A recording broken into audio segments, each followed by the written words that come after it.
केमर आरगढ़ मेला समिति, ग्राम कोठारा और फेंडेश्वर अष्टादश पुराण समिति के अध्यक्ष श्री धन सिंह राणा जी, देवेंद्र दत्त जी, शीश राम जी, रमेश जी, गोविंद सिंह राणा जी, जयेंद्र सिंह जी और श्री कुंवर सिंह जी और अपने संरक्षक श्री शत्रुघ्न प्रसाद जी और ये सभी जितने भी लोग इस समिति से जुड़े हुए हैं, सब लोगों को बहुत बहुत बधाई और धन्यवाद देता हूँ कि इन लोगों ने जो है हरेला कार्यक्रम के अंतर्गत आज ये पुण्य काम वृक्षारोपण करवाया। तो इसके लिए इनको बहुत बहुत हार्दिक बधाई और शुभकामनाएं और फॉरेस्ट डिपार्टमेंट के रेंजर साहब को, उनकी पूरी टीम को बहुत बहुत धन्यवाद। और हमारी कांग्रेस महासचिव श्रीमती मुन्नी देवी जी भी यहाँ पर आ रखी हैं, उनके द्वारा भी वृक्षारोपण हुआ और उनके साथ आए हुए धनवीर जी और श्री गब्बर सिंह जी आदि यहाँ पर आ रखे हैं, तो उनको भी ढेर सारी शुभकामनाएं। मैं एक चीज़ ज़रूर कहना चाहूँगा कि जैसे अभी हमारी महिला शक्ति ने आपके सामने एक बात कही है कि ऑक्सीजन की कमी जो आज पूरे संसार में हो रही है, तो एक उत्तराखंड ही एक ऐसा प्रदेश है जो कि पूरे विश्व को जो है ऑक्सीजन प्रदान कर रहा है, वृक्षारोपण करवा रहा है। यहाँ पर फॉरेस्ट डिपार्टमेंट भी पूर्ण रूप से प्रयत्नशील है, सारे सामाजिक संगठन प्रयत्नशील है। और मैं आपको ये भी बता दूं कि आज हरेला पर्वत के साथ साथ यहाँ पर आपने एक चीज़ मैं आध्यात्मिक रूप में आपको ले जाना चाह रहा हूँ कि आज के दिन इस नक्षत्र में और आज के, क्योंकि सूर्य जो है सूर्य संक्रांति आज कर्क राशि में जो है सूर्य भगवान गए हैं और इस मौके पर वृक्षारोपण करना तथा ये पीपल का पेड़ लगाना जो है सबसे बड़ा उत्तम काम होता है। और आप सब लोग जो है, आप सब लोगों के जीवन जो है सफल हो गया। आपने जो है फेंडेश्वर मंदिर में आकर के जो है ये कार्यक्रम किया। दूसरा में एक थोड़ा सा मैं आपके माध्यम से एक बात कहना चाहता हूँ अपने माननीय रेंजर साहब से कि जो विगत में यहाँ पर रेंजर साहब थे और फॉरेस्टर साहब थे श्री धीरज लाल जी, वो तो बेचारे भगवान के श्री धाम में पहुँच गए हैं, किंतु उनके द्वारा ये जो पुलिया यहाँ सामने है, ये पुल जो है आपके फॉरेस्ट डिपार्टमेंट से लगाया हुआ है और अच्छे ढंग से जो है इसका कार्य किया गया है। किंतु 2013 की अतिवृष्टि से जो है जब बालगंगा में बाढ़ आई तो इसका ऊपर का जो दूध था, स्लेब था, वो बह गया। तो मेरा आपसे एक अनुरोध है कि आपके विभाग में जो है पुलिया के लिए जो पैसा आता है या आप अपने स्तर से जो है कोशिश करेंगे, ये बहुत पुण्य तीर्थ है और इसके लिए मैं आपसे करबद्ध निवेदन करता हूँ। पूरा आरगढ़ और केमर जितनी भी जनता है सब आपके आभारी रहेंगे, यहाँ पर इस पुलिया को बनवाने का कष्ट करेंगे।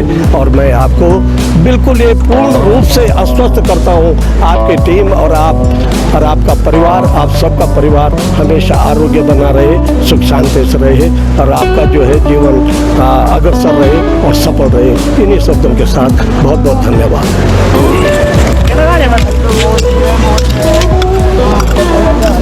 आपके तो बाबा की तरफ से लगेगा वहाँ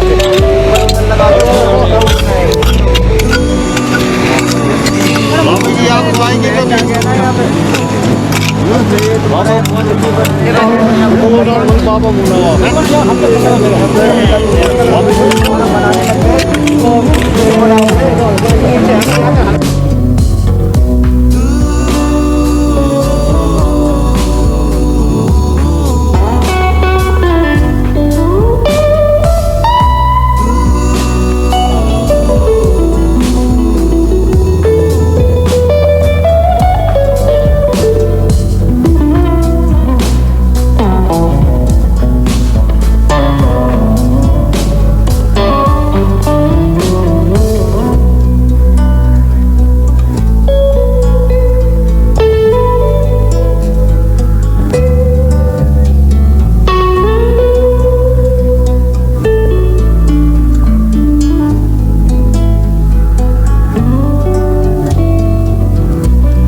नमस्कार सभी दोस्तों हैं। और आज जो हम यहाँ पे हरेला पर्व की आप सभी लोगों को हार्दिक शुभकामनाएं। और आज हमारे यहाँ पे रेंजर साहब आ रहे हैं हरेला पर्व को मनाने के लिए, तो मैं उनसे कुछ शब्द यहाँ पे कहना चाहता हूँ। तो वो अपने बारे में बताएंगे और इस हरेला पर्व के बारे में बताएंगे कि ये क्यों मनाते हैं हम लोग और किस चीज़ के लिए है ये चीज़।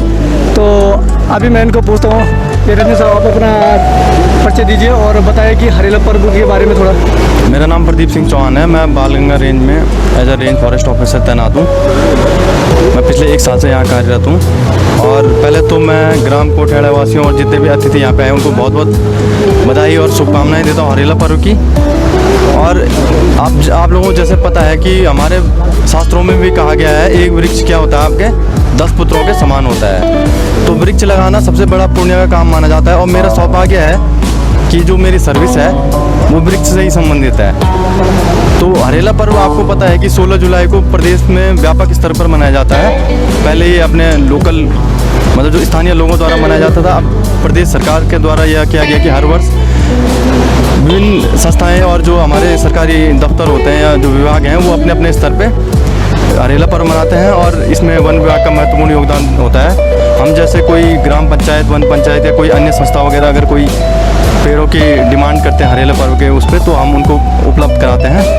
और यहाँ पर मेरा एक पॉइंट ऑफ व्यू है वो ये है कि हम लगा तो देते हैं बट उसके बाद उनकी सुरक्षा का ध्यान नहीं रखते हैं। तो सबसे इम्पॉर्टेंट ये बात हो जाती है कि हम लगाएं और उनको सुरक्षित रखें, तो आने वाले कुछ सालों में पेड़ों की संख्या बढ़ जाएगी। धन्यवाद। धन्यवाद रेंजर साहब से कहना चाहता हूँ मैं कि काफ़ी अच्छा बयान दिया इन्होंने, काफ़ी अच्छा इन्होंने वृक्षारोपण के बारे में बताया और हम लोगों को थोड़ा सा इन्होंने ज्ञान दिया कि वृक्ष जो लगा देते हैं हम लोग और उसकी कोई देखभाल भी नहीं करता है। तो काफ़ी अच्छा इन्होंने यहाँ पे टॉपिक रखा। और मैं यहाँ पे महिला अध्यक्ष अपनी बहन से यहाँ पे कहना चाहता हूँ कि ये कुछ अपने वृक्षारोपण के बारे में बताएंगे। मैं बालगंगा घाटी के बीट रेंजर साहब जी से निवेदन करूंगी कि तहे दिल से पहले आपका स्वागत करती हूं हमारे फेंडेश्वर देव के मंदिर में आने के लिए और इस वृक्षारोपण के बारे में हम लोगों को जानकारी देने के लिए।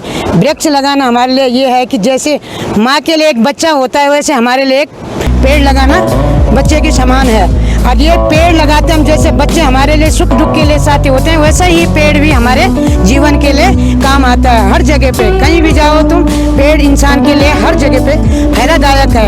ऑक्सीजन देखो आजकल कोरोना काल में भी आपने देखा होगा ऑक्सीजन की बहुत दिक्कतें आई हुई, तो जहाँ हमारे पास पेड़ पौधे हैं हमें भरपूर ऑक्सीजन मिला है।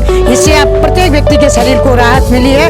और हमारे यहाँ पर तमाम उपस्थित ये बुजुर्गगण है, भाईगण है, समस्त पदासीन पदाधिकारीगण हैं, इन सबको मैं तहे दिल से प्रणाम करती हूँ और इनका स्वागत करती हूँ कि आज 16 तारीख को आपने हमें समय दिया और आपके बीच हम लोग उपस्थित हुए हैं। और धन्यवाद देती हूँ सभी भाइयों को और धन्यवाद है सबका कि जो आज इकट्ठे हुए हैं। थोड़ा सा मैं हरेला पर्व के बारे में थोड़ा पूछना चाहता हूँ और इनसे सम्मानीय उपस्थित यहाँ पर सभी सज्जनों को मेरा सशक्त प्रणाम। पिंडेश्वर महादेव की असीम कृपा से आज से 2-3 साल पहले अष्टादश महापुराण यज्ञ 2 पट्टियों से हुआ था, 2 पट्टियों के योगदान से संपन्न हुआ था, जिसमें सभी महिलाओं, ग्राम सभाओं के प्रतिनिधि और जन सहभागिता जनप्रतिनिधियों ने निभाई। मैं इस समिति अष्टादश महासमिति का अध्यक्ष इन लोगों के द्वारा मनोनीत किया गया था और हमने यहाँ पर जो काम किया है उसका फल सभी लोगों को दिखाई दे रहा है। यहाँ पर हमने 20-21 लाख में एक दीवार भी लगाए दोनों तरफ से घाट की, जिससे कि पानी का इसमें रुकाव जो पानी अंदर जा रहा था मंदिर के अंदर उसको भी जो है बंद करवाया। और आज हरेला कार्यक्रम के अंतर्गत यहाँ पर वृक्षारोपण का कार्यक्रम संपन्न होने जा रहा है, जिसमें हमारे माननीय रेंजर साहब श्री चौहान जी, हमारे संयोजक माननीय ऋषि श्री बड़ून जी और हमारे व्यास जी, यहाँ के प्रधान जी, अन्य समस्त क्षेत्र के जनप्रतिनिधि सभी लोग यहाँ पर आज इस कार्यक्रम में उपस्थित हुए हैं। मैं सभी लोगों का हार्दिक अभिनंदन करता हूँ और आशा करता हूँ कि इस कार्य को अधिक से अधिक संख्या में लोग बढ़ाएं, क्योंकि हरेला कार्यक्रम ये ऐसा कार्यक्रम है जिसमें कि ऑक्सीजन की सबसे बड़ी नितांत आवश्यकता होती है। आज विश्व में जो महामारी चल रही है उसका लिए एकमात्र ऑक्सीजन ही इसका मुख्य हो रहा है और इसके लिए जो है वृक्षारोपण करना बहुत आवश्यक है। और इन्हीं शब्दों के साथ धन्यवाद। जय हिंद। धन्यवाद जी। सचिव साहब से पूछना चाहता हूँ कि यहाँ पे अष्टादश स्मारक में इनकी क्या भूमिका थी और यहाँ पे हरियाली कार्यक्रम के शुभ अवसर पर यहाँ पर उपस्थित अपने रेंज के रेंज अधिकारी आदरणीय चौहान जी, अष्टादश महापुराण समिति के संरक्षक आदरणीय जोशी जी, आदरणीय व्यास जी, आदरणीय मेरे गुरुजी राणा जी तथा यहाँ पर प्रधानगण तथा समस्त उपस्थित महानुभावों, क्रिएट के प्रधान आदरणीय नेगी जी, दृष्टि जी और कांग्रेस की महिला प्रकोष्ठ की प्रदेश महासचिव आदरणीय विष्णुबहन जी, आज इस हरियाली कार्यक्रम के शुभ अवसर पर मैं यहाँ पर सभी लोगों का हार्दिक स्वागत एवं अभिनंदन करता हूँ। साथ ही इस कार्यक्रम में जिन लोगों ने हमारा अथक सहयोग किया, MDDA में उद्यान अधिकारी आदरणीय AR जोशी जी, जिनके द्वारा हमको यहाँ पर वृक्ष एवं ट्री गार्ड उपलब्ध करवाए गए, मैं उनका मेला समिति की ओर से हार्दिक धन्यवाद अदा करता हूँ। साथ ही MDDA के प्रेमलाल पैनोली जी, साथ ही जिनका सहयोग इस सामग्री को लाने में रहा आदरणीय श्री रमेश प्रसाद सेमाल जी, हीरामणि जोशी जी, इन सभी का मैं मेला समिति की ओर से धन्यवाद अदा करता हूँ। अब अधिक न कहते हुए अपनी वाणी को विराम देता हूँ।